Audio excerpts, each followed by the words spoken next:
Good morning बच्चों। आज मैं बोर्ड एग्जाम के लिए फिर से एक वेरी वेरी वेरी इंपॉर्टेंट जीवन परिचय को लेकर आया हूँ। वो है डॉक्टर राजेंद्र प्रसाद जी का जीवन परिचय। डॉक्टर राजेंद्र प्रसाद जी का नाम सुन के क्या आपको कुछ याद आता है? हाँ, ये वही राजेंद्र प्रसाद हैं जो भारत के प्रथम राष्ट्रपति बने थे। ये एक बहुत ही अच्छा लेखक भी थे, इसलिए इनको हिंदी में भी पढ़ा जाता है। ठीक बच्चों, तो चलिए हम लोग देखते हैं कि डॉक्टर राजेंद्र प्रसाद जी का जीवन परिचय कैसे लिखें ताकि पूरा का पूरा मार्क्स हमें मिल पाए बोर्ड एग्जाम में। ओके, तो स्टार्ट करते हैं।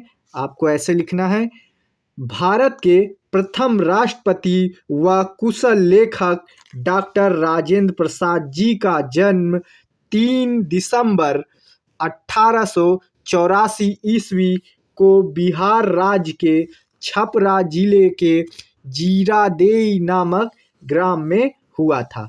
क्या क्या याद रखना बच्चों? डॉक्टर राजेंद्र प्रसाद जी का जन्म कब हुआ था? 3 दिसंबर 1884 ईस्वी को। कब हुआ था? 3 दिसंबर 1884। यदि 3 दिसंबर नहीं याद हो पाएगा आपको तो आप 1884 भी लिख सकते हैं, कोई नंबर नहीं कटेगा, आपको पूरा नंबर मिलेगा। ठीक बच्चों, और कहाँ पर हुआ था? बिहार राज्य के छपरा जिले के जीरादेई नामक ग्राम में हुआ था।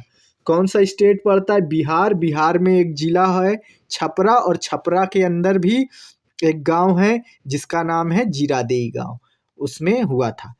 इनके पिता का नाम महादेव सहाय तथा माता का नाम कमलेश्वरी देवी था। इनके पिता का क्या नाम था बच्चों? महादेव सहाय तथा माता का क्या नाम था? कमलेश्वरी देवी था।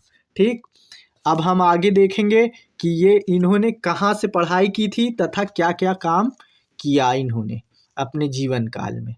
ठीक बच्चों, तो देखते हैं कैसे लिखेंगे। राजेंद्र प्रसाद बड़े मेधावी छात्र थे। मेधावी मतलब होता है तेज छात्र, बुद्धिमान छात्र थे। ये प्रत्येक कक्षा में प्रथम श्रेणी में उत्तीर्ण होते थे। ये हर कक्षा में कैसे पास होते थे? फर्स्ट डिवीजन से। प्रथम श्रेणी मतलब क्या होता है? फर्स्ट डिवीजन से उत्तीर्ण होना मतलब पास होते थे। इन्होंने कलकत्ता विश्वविद्यालय से एमए की परीक्षा उत्तीर्ण की तथा मुजफ्फरपुर के एक कॉलेज में अध्यापन कार्य भी किया। ये इन्होंने एमए कहाँ से किया था बच्चों? इन्होंने कलकत्ता विश्वविद्यालय से, कलकत्ता विश्वविद्यालय से एमए पढ़ा था। एमए कब होता है बच्चों? पहले 12 किया जाता, पहले 10 होता है, फिर 12 होता है, फिर बीए पढ़ा जाता है और फिर एमए किया जाता है। ठीक, तो एमए किया इन्होंने, और फिर मुजफ्फरपुर। मुजफ्फरपुर कहाँ पड़ता है? मुजफ्फरपुर भी बिहार राज्य में पड़ता है। बिहार राज्य का एक जिला है मुजफ्फरपुर के एक कॉलेज में अध्यापन कार्य भी किया है। मतलब अध्यापन माने पढ़ाने का कार्य भी किया इन्होंने। फिर उसके बाद में कलकत्ता तथा पटना हाई कोर्ट में वकालत करने लगे। ये बाद में कहाँ कहाँ? कलकत्ता हाई कोर्ट है और पटना हाई कोर्ट में वकालत माने वकील वाला काम करते थे। परंतु गांधी जी से प्रभावित होकर इन्होंने वकालत छोड़ दी। उस समय बच्चों जब ये थे तब उस समय अंग्रेजों का राज था, उसी समय गांधी जी भी थे। तो गांधी जी ने कहा था कि अंग्रेजों की मदद नहीं करना है, इसलिए इन्होंने वकालत छोड़ दी थी। क्योंकि वकालत तो अंग्रेज के ही तो कोर्ट में होती थी ना, क्योंकि उस समय तो अंग्रेज का राज था। तो इसलिए इन्होंने वकालत छोड़ दी थी और गांधी जी से जुड़ गए थे और देश सेवा के कार्य में लग गए। अब हम आगे देखेंगे कि राजेंद्र प्रसाद जी के बारे में। और डॉक्टर राजेंद्र प्रसाद जी स्वतंत्रता प्राप्ति के बाद भारत के प्रथम राष्ट्रपति, देखिए वही राष्ट्रपति ही हैं, प्रथम राष्ट्रपति चुने गए तथा इन्हें भारत रत्न से भी अलंकृत किया गया। भारत रत्न से अलंकृत किया गया। भारत रत्न भारत का सबसे बड़ा उपहार है, पुरस्कार है, जो कि उस व्यक्ति को दिया जाता है जो भारत के लिए बहुत बड़ा काम किया हो या बहुत भारत का नाम किया हो। ठीक, तो इन्हें भी, डॉक्टर राजेंद्र प्रसाद को भी भारत रत्न प्राप्त हुआ था।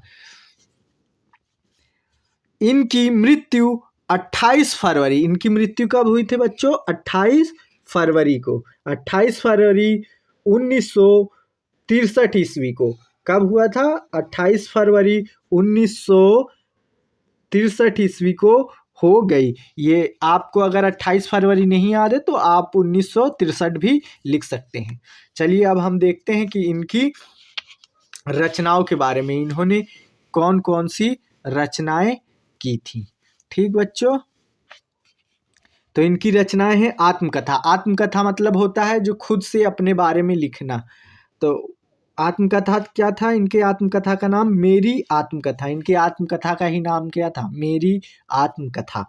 इन्होंने निबंध संग्रह भी लिखा था। इन्होंने कई निबंध लिखे हैं, जैसे कि इंडिया डिवाइडेंट, भारतीय शिक्षा, शिक्षा और संस्कृति, संस्कृति का अध्ययन, खादी का अर्थशास्त्र। ठीक बच्चों, इन्होंने याद रखेंगे कि इन्होंने कई निबंध लिखे हैं। इंडिया डिवाइडेंट, भारतीय शिक्षा, शिक्षा और संस्कृति, संस्कृति का अध्ययन, खादी का अर्थशास्त्र। ठीक, और इन्होंने संस्मरण भी लिखे हैं कई ठो। संस्मरण क्या होता है? संस्मरण में किसी व्यक्ति या घटना का बहुत ही विस्तार से वर्णन किया जाता है, लिखा जाता है, और ऐसा लिखा जाता है कि जो भी व्यक्ति पढ़े उसके दिमाग में उसका चित्र बन जाए, तो उसे ही संस्मरण कहा जाता है। तो इन्होंने संस्मरण में लिखा था सत्याग्रह एट चंपारण। चंपारण में सत्याग्रह के बारे में लिखा था।